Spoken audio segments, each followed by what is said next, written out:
اسی وجہ سے میں نے 11 سال کی عمر میں عیسائیت کو چھوڑ دیا۔ میں نے اپنے خاندان سے کہا میں اپنی پہلی کمیونن نہیں کروں گی اور نہ ہی کنفرمیشن۔ انہوں نے کہا ٹھیک ہے، یہ تمہارا فیصلہ ہے۔ اس کے بعد میں ایگنوسٹک ہو گئی، یعنی میں یہ مانتی تھی کہ شاید کوئی اعلیٰ طاقت ہے، لیکن میں کسی مذہب سے وابستہ نہیں تھی۔ میری والدہ چونکہ خود بھی اسی طرح کی سوچ رکھتی تھیں، اس لیے ان کے لیے یہ بات معمولی ہی تھی۔ لیکن میں ہمیشہ ایک عجیب بچی تھی۔ میں دوسرے بچوں کے ساتھ کھیلنا پسند نہیں کرتی تھی کیونکہ میری ان کے ساتھ ذہنی ہم آہنگی نہیں تھی اور وہ مجھے نہیں سمجھ پاتے تھے۔ اس وقت تک مجھے یہ بھی نہیں معلوم تھا کہ مجھے ایسپرجرز ہے۔ یہ مجھے اپنی 21-22 سال کی عمر میں جا کر پتہ چلا۔ میں بچپن سے ہی کچھ چیزوں کو ناپسند کرتی آئی ہوں، حالانکہ مجھے اس سمے اسلام کے بارے میں کچھ معلوم نہیں تھا، لیکن حیران کن طور پر میں ان تمام چیزوں کو ناپسند کرتی تھی جو کہ اسلام میں حرام تھیں، مثلاً سگریٹ، ڈرگز یا شراب وغیرہ۔ میں بڑوں کو یہ سب چیزیں استعمال کرتے دیکھتی اور سوچتی، کیا آپ لوگ بے وقوف ہیں؟ یہ تو آپ کے لیے نقصان دہ ہے، پھر آپ ایسا کیوں کرتے ہیں؟ اس طرح میں ایک ایگنوسٹک کے طور پر بڑی ہوئی، لیکن اس سوچ کے ساتھ کہ ہمیں نقصان دہ چیزوں سے بچنا چاہیے۔ حالانکہ مجھے اسلام کے بارے میں کچھ معلوم نہیں تھا، لیکن مجھے لگتا ہے کہ میرے اندر کسی حد تک مسلمانیت پہلے سے موجود تھی۔ پھر جب میں 19 سال کی ہوئی تو میں اکیلی کینیڈا منتقل ہو گئی۔ یہاں پہلی بار تھا کہ جب میرا کسی مسلمان سے حقیقی واسطہ پڑا۔ یہاں کینیڈا میں اکثر حجاب والی مسلمان لڑکیاں عام نظر آتی ہیں۔ اس وقت مجھے لگا کہ شاید یہ صرف ثقافتی لباس ہے، جیسے کسی خاص قوم کی خواتین کا حجاب پہننا۔ مجھے اس کے بارے میں کچھ بھی تفصیل سے معلوم نہیں تھا۔ بعد میں نے تھوڑا بہت سیکھنا شروع کیا۔ لیکن میری زندگی میں ایک بہت اہم واقعہ پیش آیا۔ جب میں کینیڈا آئی تو میں اپنے رشتہ داروں کے ساتھ رہ رہی تھی۔ باہر سے سب کچھ ٹھیک لگتا تھا، لیکن حقیقت میں بہت سی بری چیزیں ہو رہی تھیں۔ خیر، میں اس کی زیادہ تفصیل میں نہیں جاؤں گی، نہ ہی میرا مقصد یہاں اپنے رشتہ داروں کی برائیاں بیان کرنا یا انہیں شرمندہ کرنا ہے۔ مجھے اپنی زبان یا اسکول میں میرے ساتھ پڑھنے والوں سے کوئی مسئلہ نہیں تھا، کیونکہ میری پہلی زبان اسپینش تھی۔ اصل مسئلہ گھر کے اندر تھا، بند دروازوں کے پیچھے۔ اسی ماحول میں مجھے اینزائٹی اور ڈپریشن ہونے لگا، جو میں نے پہلے کبھی محسوس نہیں کیا تھا۔ مجھے محسوس ہوا کہ مجھے کسی سہارے کی ضرورت تھی۔ مجھے یاد ہے ایک دن میں گھر سے باہر گئی، سردیوں کا موسم تھا، تقریباً -4 ڈگری برف پڑ رہی تھی۔ میں پچھواڑے والی گلی میں کھڑی ہو کر آسمان کی طرف دیکھ رہی تھی اور رو رہی تھی۔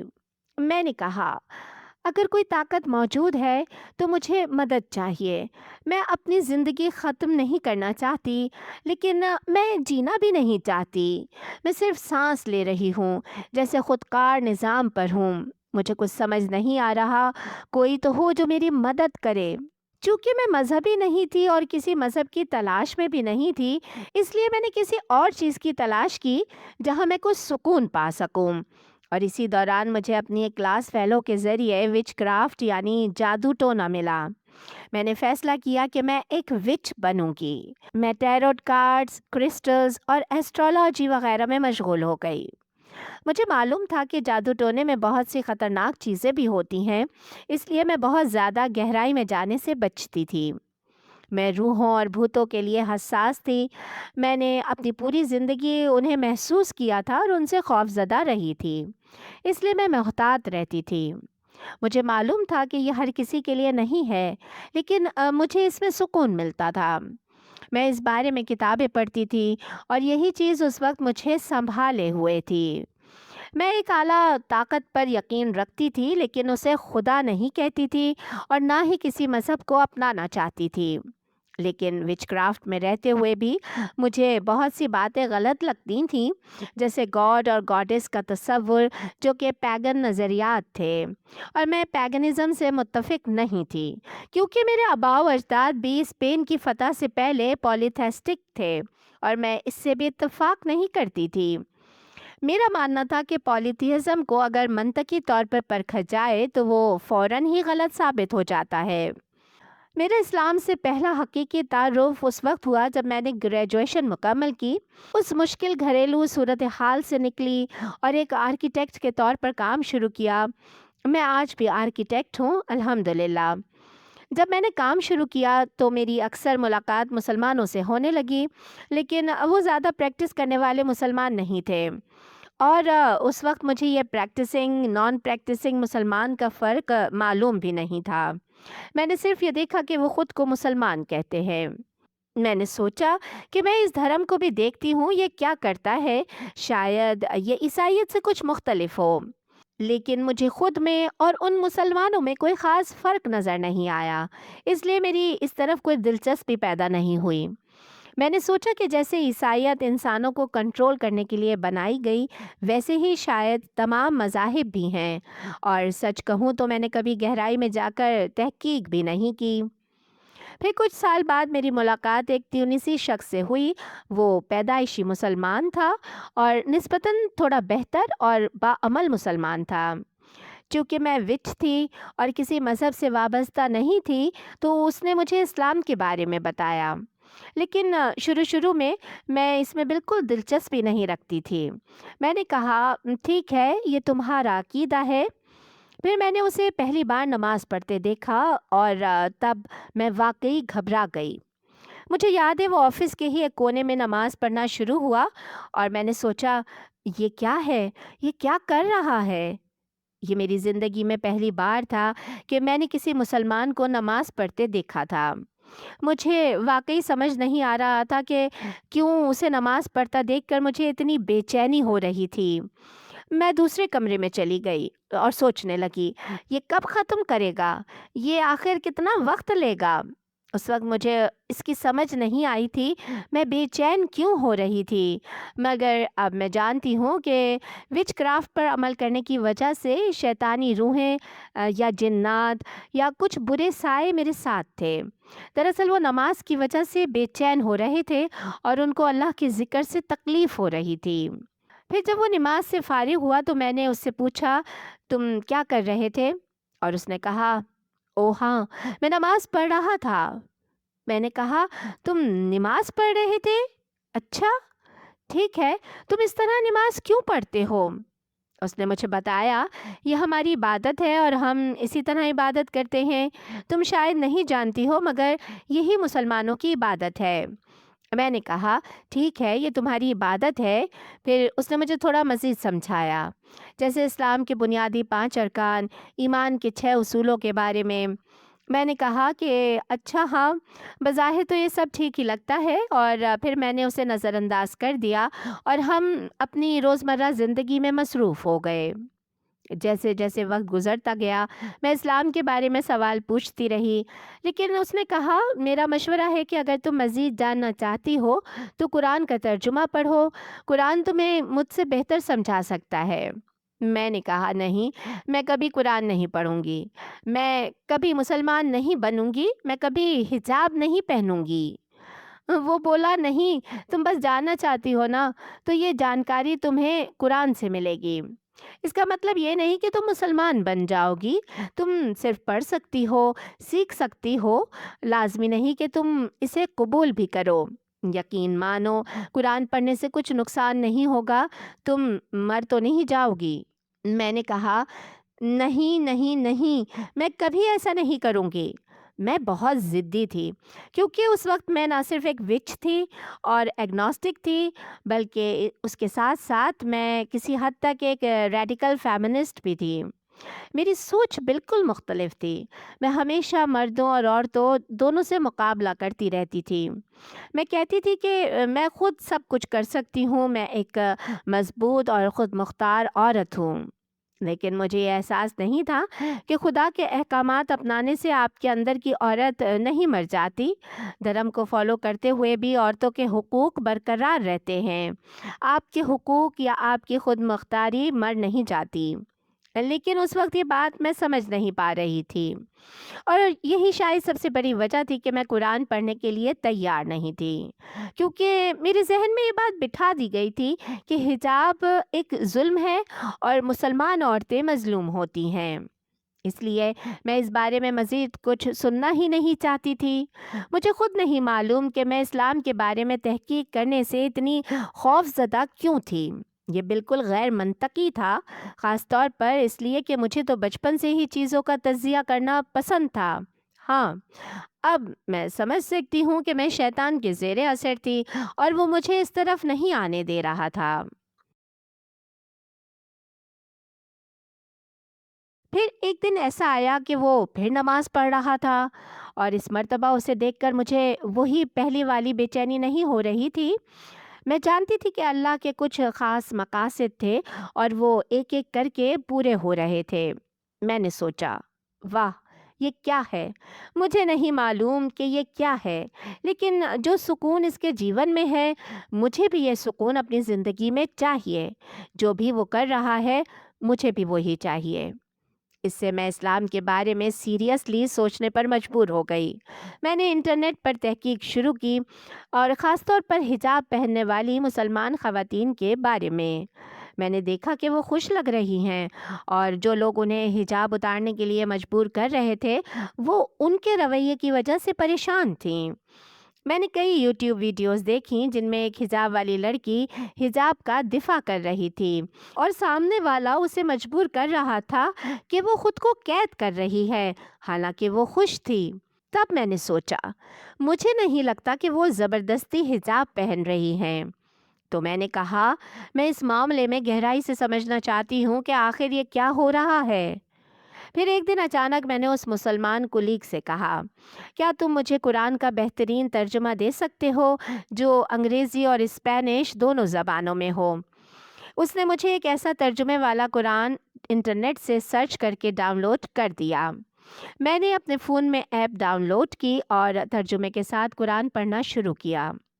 مجھے یاد ہے کہ میں ایک آیت پر رک گئی جس کا مفہوم کچھ یوں تھا، یہ کتاب سچ ہے، اللہ کی طرف سے ہے، اور اگر کوئی اس پر ایمان نہیں لاتا کہ یہ کتاب سچ ہے تو وہ اس جیسی ایک کتاب لا کر دکھائے۔ میں نے کہا، واہ!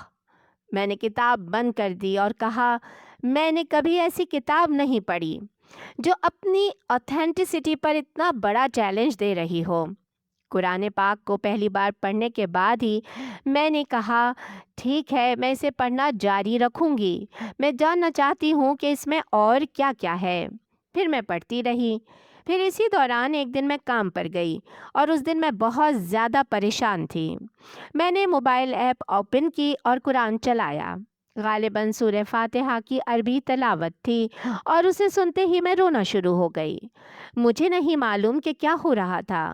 میں حیران بھی تھی، یہ کیفیت کافی عجیب تھی، لیکن ساتھ ہی میں نے ایک عجیب سا سکون بھی محسوس کیا، جیسے کوئی بوجھ میرے اندر سے نکل گیا ہو۔ میں نے کہا، واہ!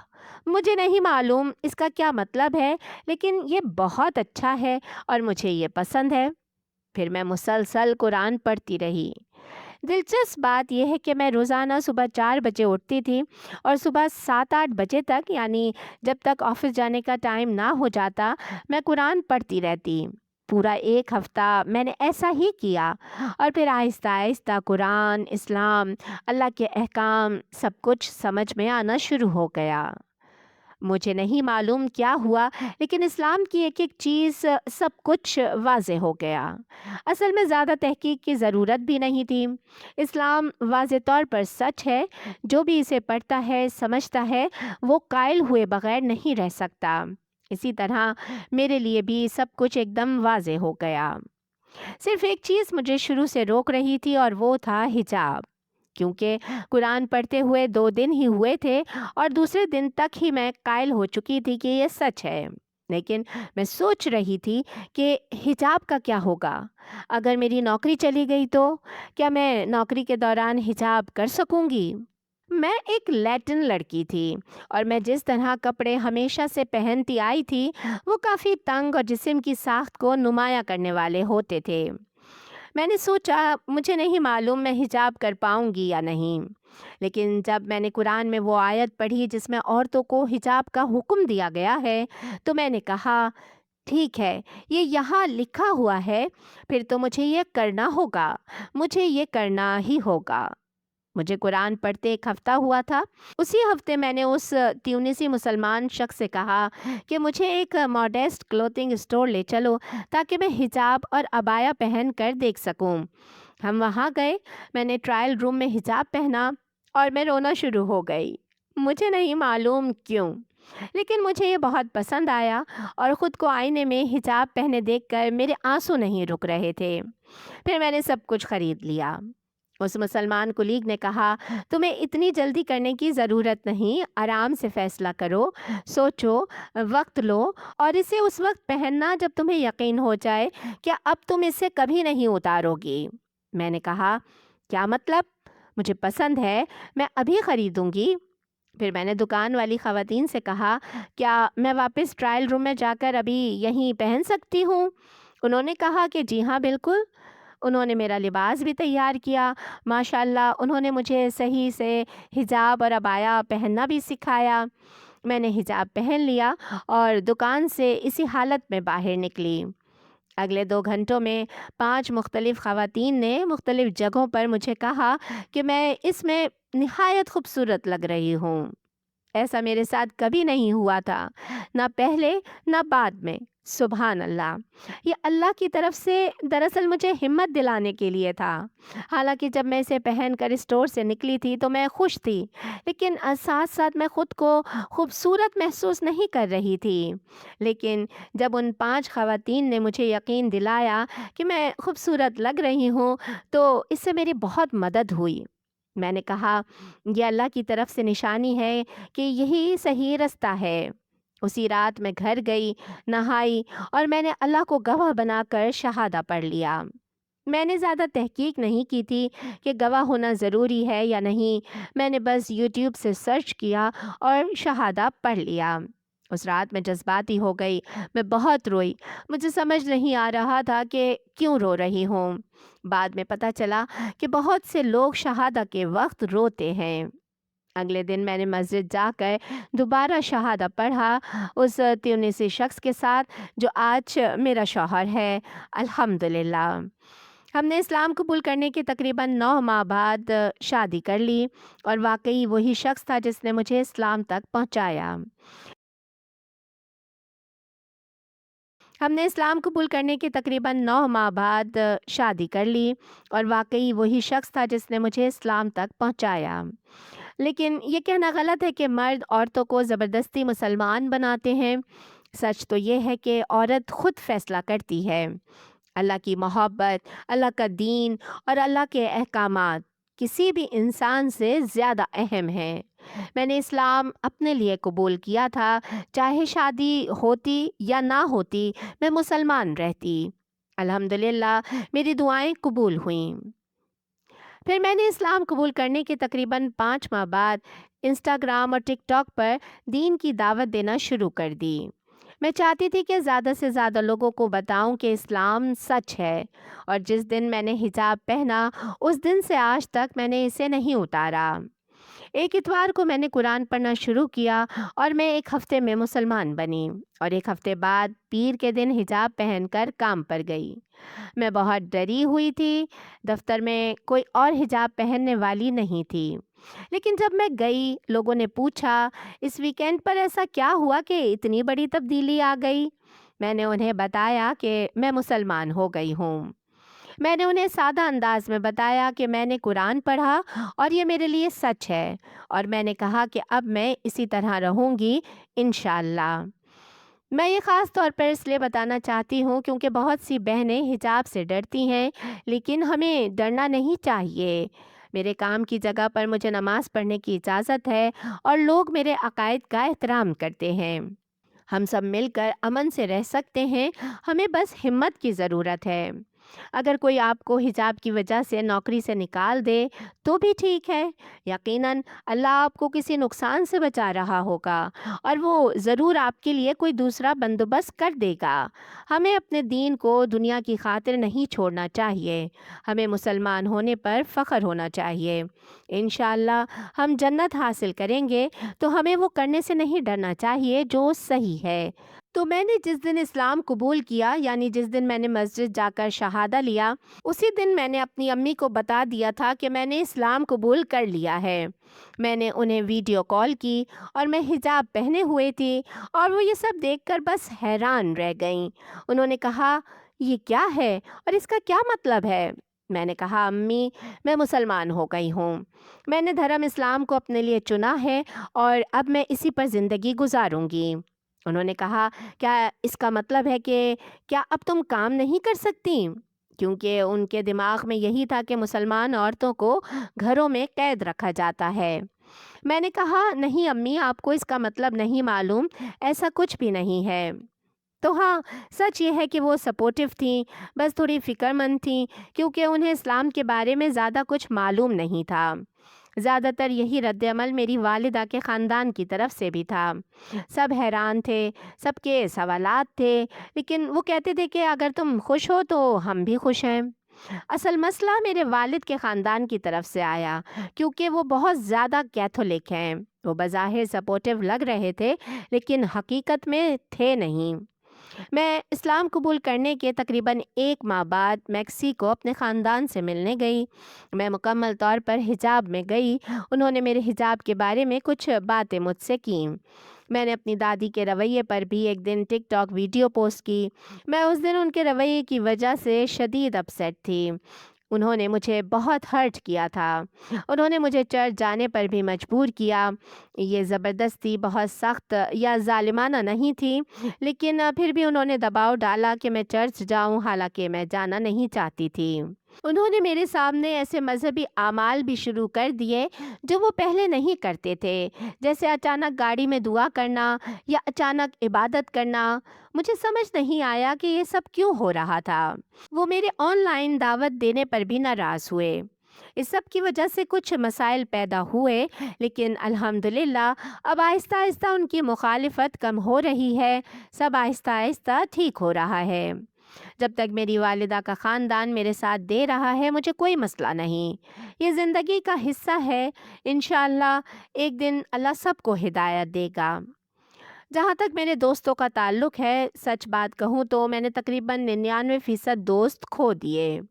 یہ صرف ان کی طرف سے نہیں تھا، بلکہ میں نے خود بھی بہت سے لوگوں سے تعلق ختم کر لیا کیونکہ وہ اسلامی طرز زندگی کے مطابق نہیں تھے یا میرے عقائد کا احترام نہیں کرتے تھے۔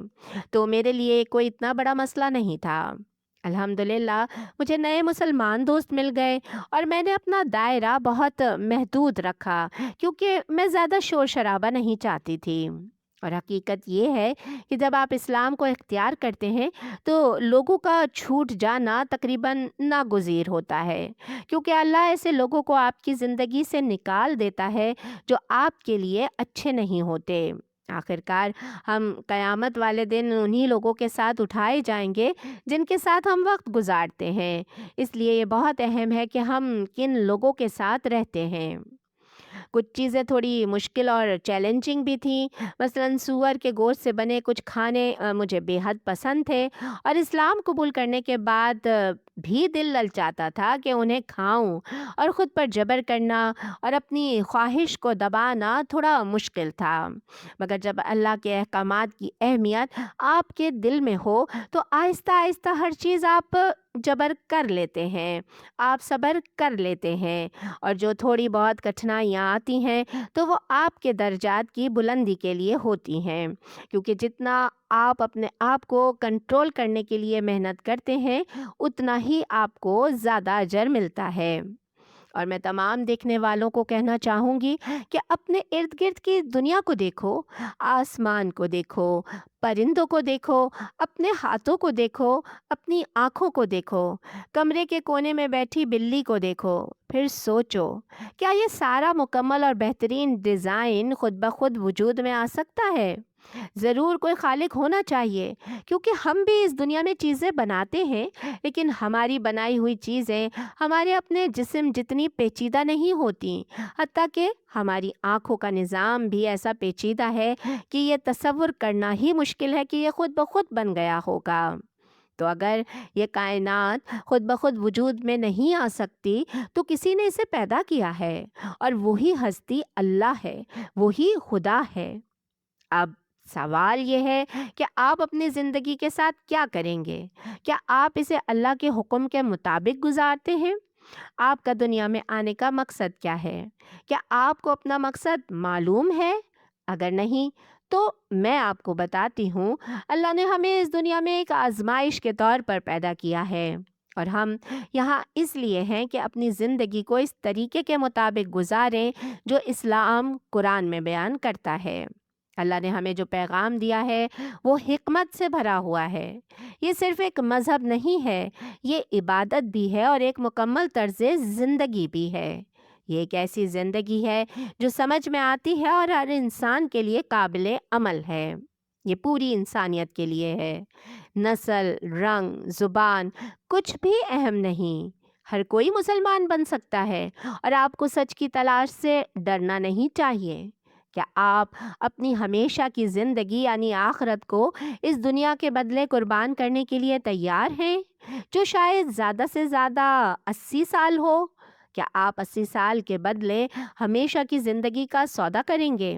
کیا آپ واقعی ہمیشگی یعنی ایٹرنٹی کے تصور کو سمجھتے ہیں؟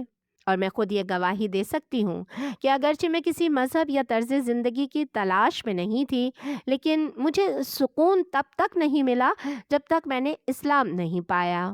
اور میں صرف آپ کو زبردستی مجبور نہیں کر رہی، میں آپ سے کہہ رہی ہوں کہ آپ خود اسے تلاش کریں۔ قرآن کو کھلے دل اور کھلے ذہن کے ساتھ پڑھیں، اس کا گہرائی سے جائزہ لیں، اس پر سوال کریں، اس میں کوئی غلطی تلاش کرنے کی کوشش کریں، خود تحقیق کریں، اور آپ کو احساس ہوگا کہ یہ سچ ہے اور آپ کو اس کی پیروی کرنی چاہیے۔ اللہ سبحانہ و تعالی ہم سب کو حق کی ہدایت دے اور ہمیں سچے اسلام پر قائم رکھے۔ آمین۔